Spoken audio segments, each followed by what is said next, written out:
हाँ, तो जैसे भारतीय जनता पार्टी के मुद्दे में कभी युवा रहा नहीं है, इसलिए वह युवा के हित की बुजुर्गों पार्टी है क्या? वो बुजुर्गों की नहीं, वो दलितों की पार्टी है। जैसा कि हम बिहार में देखा जा सकता है कि जनगणना को जो हमको विकसित राष्ट्र बनाना है, जो है नौजवान युवा रहेंगे तभी तो हम लड़ाई लड़ेंगे देश के लिए। और ये देश हित में लिया गया निर्णय है।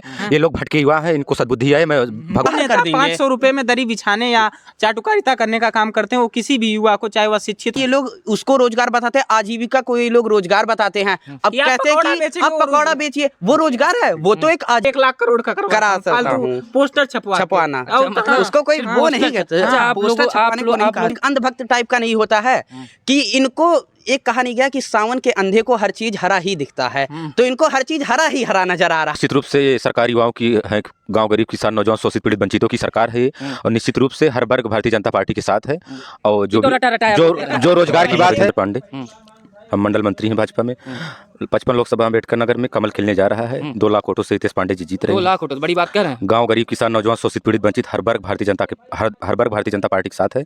इस वजह से कमल खिलेगा और आदरणीय प्रधानमंत्री जी तीसरी बार जीत की हैट्रिक लगाएंगे, अब की बार 400 पार। लेकिन एक बात बताइए, भाजपा के जो कार्यकर्ता हैं, जो पुराने कार्यकर्ता हैं, जो काफी दिनों से लगे हुए हैं, आरोप लगाते हैं ऐसे लोग कि जो है वो क्या सिर्फ भाजपा कार्यालय में दरी बिछाने के लिए ही हैं। भाजपा जो है आयातित नेताओं को ले आकर उनको तुरंत टिकट दे रही है, और जो पहले से समर्थित कार्यकर्ता हैं उनको टिकट ही नहीं दिया जा रहा है। ऐसी कोई बात नहीं है, क्योंकि उत्तर प्रदेश में योगी जी हैं, इसके बाद कौन मुख्यमंत्री बनेगा कोई पता नहीं। आदरणीय प्रधानमंत्री जी प्रधानमंत्री हैं, इसके बाद कौन बनेगा कोई पता नहीं। सपा में फिक्स है, मुलायम सिंह बने हैं, मुलायम सिंह यादव जी के बाद उनके लड़के अखिलेश यादव जी बनेंगे, इसके बाद अखिलेश यादव जी के बाद उनके लड़के अर्जुन यादव जी बनेंगे।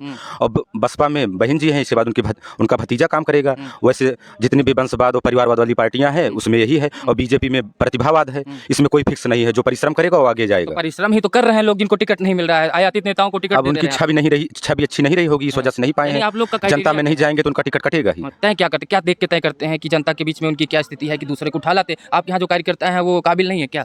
काबिल है, जो है उनको कहीं ना कहीं मौका दिया जाएगा। उनको धैर्य रखना चाहिए, क्योंकि ये प्रतिभावाद पार्टी है, ये परिवारवाद नहीं है। परिवारवाद की बात कर रहे हैं तो परिवार पांडे है, सूर्यांश पांडे जी क्या करते हैं आप लोग? जी अभी हमारा बीए है लखनऊ से, BBAU से। अच्छा, तो आप लोग को क्या लग रहा है, जैसे ये बीजेपी के नेताजी हैं, आप लोग यूथ हैं, किसी पार्टी से लेना देना नहीं है आप लोगों को, तो आप लोग बताइए सरकार ने आप लोगों के लिए ऐसा कुछ काम किया है जिससे संतुष्ट हैं आप लोग? अभी तक तो जैसा कि देखा जाए, अभी आने वाले समय में क्षेत्र के लिए तो कुछ कार्य किया गया, कुछ कार्यों में कहा जा सकता है कि अच्छा कार्य उन्होंने किया है। लेकिन कुछ क्षेत्रों को हम देख सकते हैं कि वहाँ पे बिल्कुल भी इन्होंने कार्य नहीं किया है। युवाओं के लिए रोजगार का हम एक मुद्दा ले सकते हैं, उस क्षेत्र में इनका बिल्कुल भी कोई कार्य नहीं है।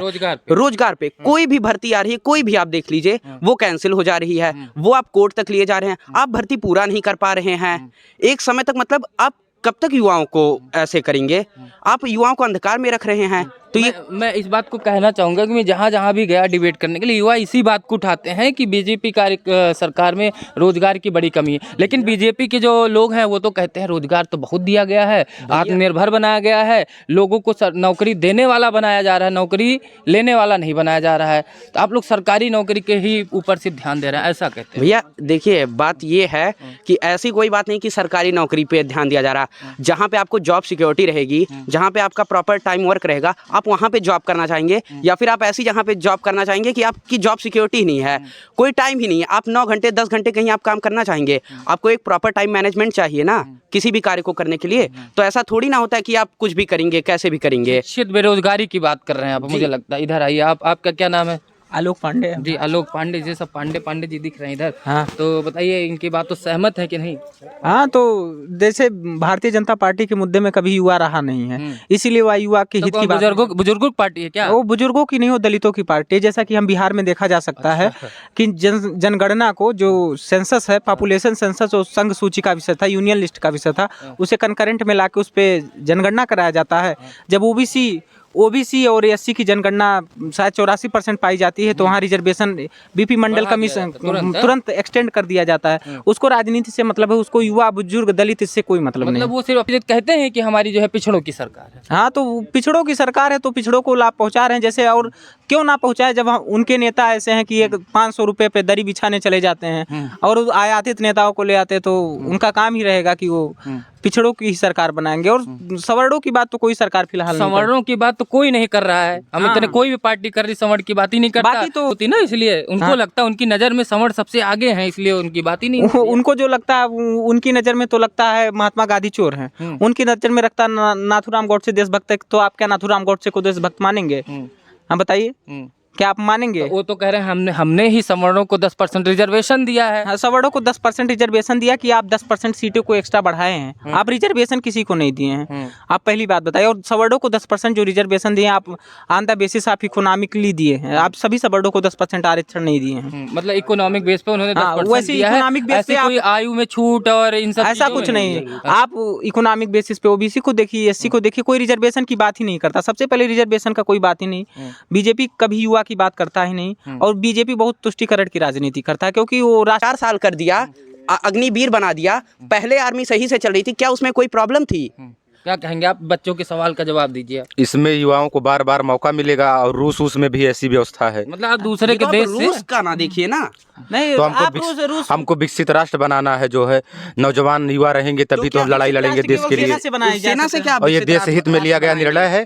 ये लोग भटके युवा हैं, इनको सद्बुद्धि है। मैं भगवान राम से प्रार्थना करता हूँ। मतलब असल बात जो नेता 500 रुपए में दरी बिछाने या चाटुकारिता करने का काम करते हैं, वो किसी भी युवा को, चाहे वह शिक्षित हो अशिक्षित हो, इनकी कितनी योग्यता है उसको नहीं देखेंगे और लोगों को बताएंगे भटके युवा हैं। भैया ये लोग उसको रोजगार बताते हैं, आजीविका को ये लोग रोजगार बताते हैं। अब कहते हैं कि आप पकौड़ा बेचिए, वो रोजगार है, वो तो एक आजीविका चलाने का साधन है ना। ये लोग उसे रोजगार बताएंगे। हम आपको आत्मनिर्भर बना रहे हैं ना, ये तो कह रहे हैं। आत्मनिर्भर इसे थोड़ी ना कहेंगे, अपने घर के नहीं बनाया जाता है ना। सरकारी नौकरियां कर रहे हैं, सीमित है, जितने संसाधन उतने ही सरकारियां दे आप सकते हैं प्राइवेट ना। कोई बड़ा फर्म खोल के देखा? आप कोई प्राइवेट फर्म भी नहीं खोल रहे हैं। अरे अभी 50 लाख करोड़ का इन्वेस्टमेंट ले आए, कह रहे हैं। कहाँ लाया गया भैया? कहाँ पे लाया गया? अरे वो कहाँ, वो अभी हो तो पहले अपने घर 1 लाख करोड़ का करा सकता हूँ। पोस्टर छपवाना, उसको कोई वो नहीं कहते। अच्छा, आप लोग नहीं ये बताइए, आपको लगता है कि आपके हित में कौन सी सरकार, कौन सी पार्टी? देखिए, मैं किसी हित में नहीं, मैं कांग्रेस सरकार की नीतियों से समर्थित था। वो कांग्रेस सरकार लगभग सभी वर्गों की नीतियों के बारे में कार्य करती थी। अगर राज्य सरकार की बात करें तो बसपा इनके हिसाब से तो सबसे बड़ी तुष्टीकरण की पार्टी कांग्रेस है। अब अपने हिसाब से बात, अब नेताजी से पूछ लीजिए उनकी शैक्षिक योग्यता कितनी है। तो अब मैं वो रहते हैं तो करेंगे ही ना। राहुल गांधी क्यों नहीं सफल हो रहे हैं? बार बार लॉन्च किए जा रहे हैं, तब भी नहीं हो रहे हैं। अब राहुल गांधी नहीं सफल हो रहे हैं, थोड़े उनके कार्यों से, उनकी शैली से तो कुछ उनके हो रहा है। कमी होगी ना। आप क्या कहेंगे इस चीज़ से? कांग्रेस पार्टी जो है वो भी बंसवाद और परिवारवाद से घिरी हुई है, और सोनिया जी लॉन्च करना चाह रही हैं लेकिन वो लॉन्च नहीं हो पा रहे हैं। चंद्रयान 3 की तरह चंद्रयान 3 तो सफल हो गया, लेकिन वो राहुल गांधी जी कभी सफल नहीं सकते। जैसे कि जयसाल जी को जानते हैं, उनको क्रिकेट का हमें लगता है CRIC के ET नहीं पता होगा, वो गेंद फेंकना तो जानते नहीं। उनको BCCI का अध्यक्ष बना दिया गया। शायद परिवारवाद का मतलब एक बहुत छोटा है, तो जीता जाता है। उदाहरण आप देख सकते हैं, मतलब ही नहीं। नहीं, राजनाथ तो भी ये हो सिंह रहा के है। बेटे पंकज सिंह नोएडा से टिकट पा जाते, परिवारवाद का है ये तो मतलब ऐसे दूर से उठा के परिवारवाद का कहने का मतलब, अभी भाषण सुना होगा कि परिवारवाद का मतलब ये कि हमारे जैसे पार्टी का जो संचालन करेगा, जो मुखिया होगा, वो पता नहीं होता कि अगला कौन होगा। अरे और शायद तो शायद अपने शिखर पे रहे होंगे ना, अपने राजनीतिक अंधभक्त टाइप का नहीं होता है कि इनको एक कहा नहीं गया कि सावन के अंधे को हर चीज हरा ही दिखता है, तो इनको हर चीज हरा ही हरा नजर आ रहा है। इनको अपनी ही पार्टी लगातार दिख रही है। तैयारी करके आए हो, नेताजी को पकड़े हो तो नेताजी तो निकल जा रहे हैं, नेताजी तो सामने ही नहीं आ रहे हैं, बार बार कैमरे से अपने आप को छुपा रहे हैं। अकेले पड़ गए हैं, अकेले पड़ गए हैं वो। और बीजेपी में ऐसे नेताओं की भरमार है, क्या बताएं। नेता किसी भी पार्टी में नेताओं का वही कद्र है जो नॉर्मल में किसी व्यक्ति विशेष पर वो नहीं करता हूँ, टिप्पणी नहीं करता हूँ।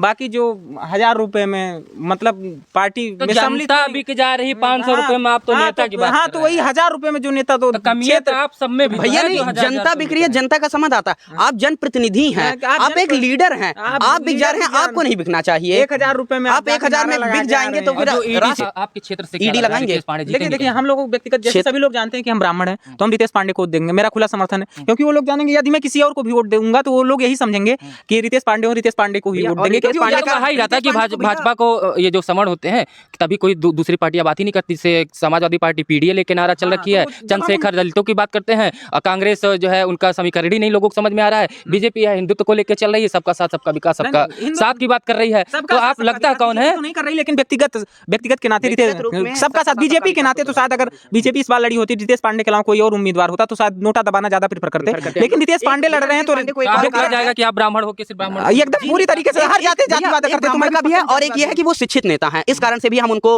वोट देना प्रेफर करेंगे। आपके समर्थन में आ खड़े हुए अभी तब समर्थन में नहीं हो रहे हैं, हम शिक्षित नेता के कारण। हम व्यक्तिगत कहीं ना कहीं ये जो है हमारी विचारधारा से प्रेरित है, लेकिन जी नहीं, हर जगह अभी वो जान नहीं पा रहे हैं। तो समझाइए ना बच्चों को। और ये कह रहे हैं वैकेंसी नहीं आ रही उत्तर प्रदेश में, पुलिस की जो है 1.5 लाख वैकेंसी। हम जब पारदर्शिता लाएंगे तो लीक होगा। यही हुआ है जब उत्तर प्रदेश में जो है उत्तर प्रदेश में माननीय मुलायम जी की सरकार रहती थी, तो ये लोग रात भर पढ़ते थे, लेकिन परसेंटेज जो है दूसरों का आ जाता था। इनके प्रतिभा का हनन होता था, तब ये नहीं कोसते थे। आज हम लोग पारदर्शिता ला रहे हैं, पारदर्शी तरीके से भर्ती करा रहे हैं, इस वजह से इनको दर्द हो रहा है। तो ये लोग धैर्य बनाए रखिए, भर्ती आ रही बराबर, या लोग अपना प्रतिभा बढ़ाए। अभी आपके एक नेताजी कह रहे थे कि 2024 में हमारी सरकार जब बनेगी तो भर्तियों की भरमार आ जाएगी। तो 10 साल कहाँ इंतजार कर रहे थे? जो बेचारे ओवर एज हो गए उनकी कहाँ इंतजार करना पड़ रहा है। पिछले कार्यकाल में जो है लगभग 80,000 वैकेंसी आया था। कुल मिला के 1-2 सालों में कोई उत्तर प्रदेश पुलिस में लगभग 1.5 लाख वैकेंसी हुआ है। इसके बाद 69,000 शिक्षक योगी जी के नेतृत्व में फाइनल हुआ है, और भी वैकेंसी आ रही है। और हमारी सरकार की प्राथमिकता है पूरी तरीके से पारदर्शिता, भ्रष्टाचार, जीरो टॉलरेंस। तो प्रतिभा इन लोगों को बढ़ाना चाहिए, मुद्दा ना बना के इनको पढ़ना चाहिए। और केंद्र सरकार भी नौकरी दे रही है, राज्य सरकार भी दे रही है। पुलिस भर्ती दिए हैं, कितने साल पहले दिए थे? 10 साल में एक पुलिस भर्ती मात्र दे पाए, 10 साल में क्या दिया है इन्होंने? क्या उसका? और जो 69,000 सरकार का 10 साल हुआ ही नहीं, प्रदेश सरकार 10 साल हुआ ही नहीं, 7 साल अभी पूर्ण हुआ है। 7 साल बोली में आपने क्या किया? हमने 7 साल में 1 लाख जो है युवाओं की प्रति ही यूपी पुलिस भर्ती था, हमने किया है।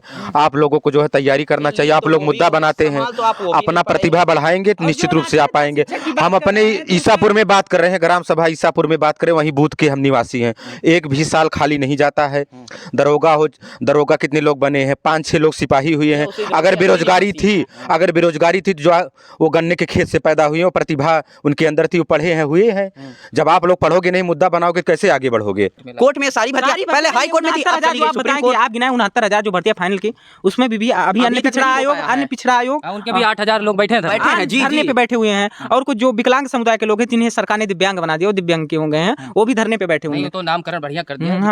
हाँ, तो वही बात बता रहे, वो भी धरने पे बैठे हुए हैं। तो आप कैसे पूरा करते हैं? अभी आप एक वैकेंसी से नहीं पूरा कर पाए हैं। हमारा मतलब एक वैकेंसी। भैया कोई वैकेंसी आपने पूरी की हो? और जो एसआई बने हैं, एसआई सरकार इसलिए बना दी, एसआई की उसके पहले 2016 की वैकेंसी सरकार ने पूरा ही नहीं कर पाई। उसी को छिपाने के लिए सरकार फिर से एसआई की वैकेंसी निकालती है, फिर उसी को पूरा करती है। लेकिन फिर भी ये नियुक्ति नहीं दे रहे हैं। अब क्या आप कहना चाहेंगे? यूपी SSS आयोग तो मैं भी कहूंगा कि सबसे सुस्त आयोग है। जब से इसका गठन हुआ है, जब से पेट ला दिया गया, इसमें काफी बच्चे 3-3 साल 4-4 साल पेट देने के बाद इंतजार 2-2 साल से कर रहे हैं। भर्तियां इतनी टाइम से किस तरीके से शहरों में रह के पढ़ाई करता है एक बच्चा, वही जानता है। इस पर सरकार को विशेष ध्यान देना चाहिए। हम नेताजी आपसे भी कहेंगे कि आप ये बातें अपने MLC, अपने विधायक, अपने सरकार तक पहुंचाइए कि यूपी SSS आयोग देश का सबसे सुस्त आयोग है, जिसमें 4 से 5 साल लग जा रहा है, बच्चों को नियुक्ति भी नहीं मिल पा रही। क्या कहेंगे, ये बात पहुंचाएंगे कि नहीं करेंगे?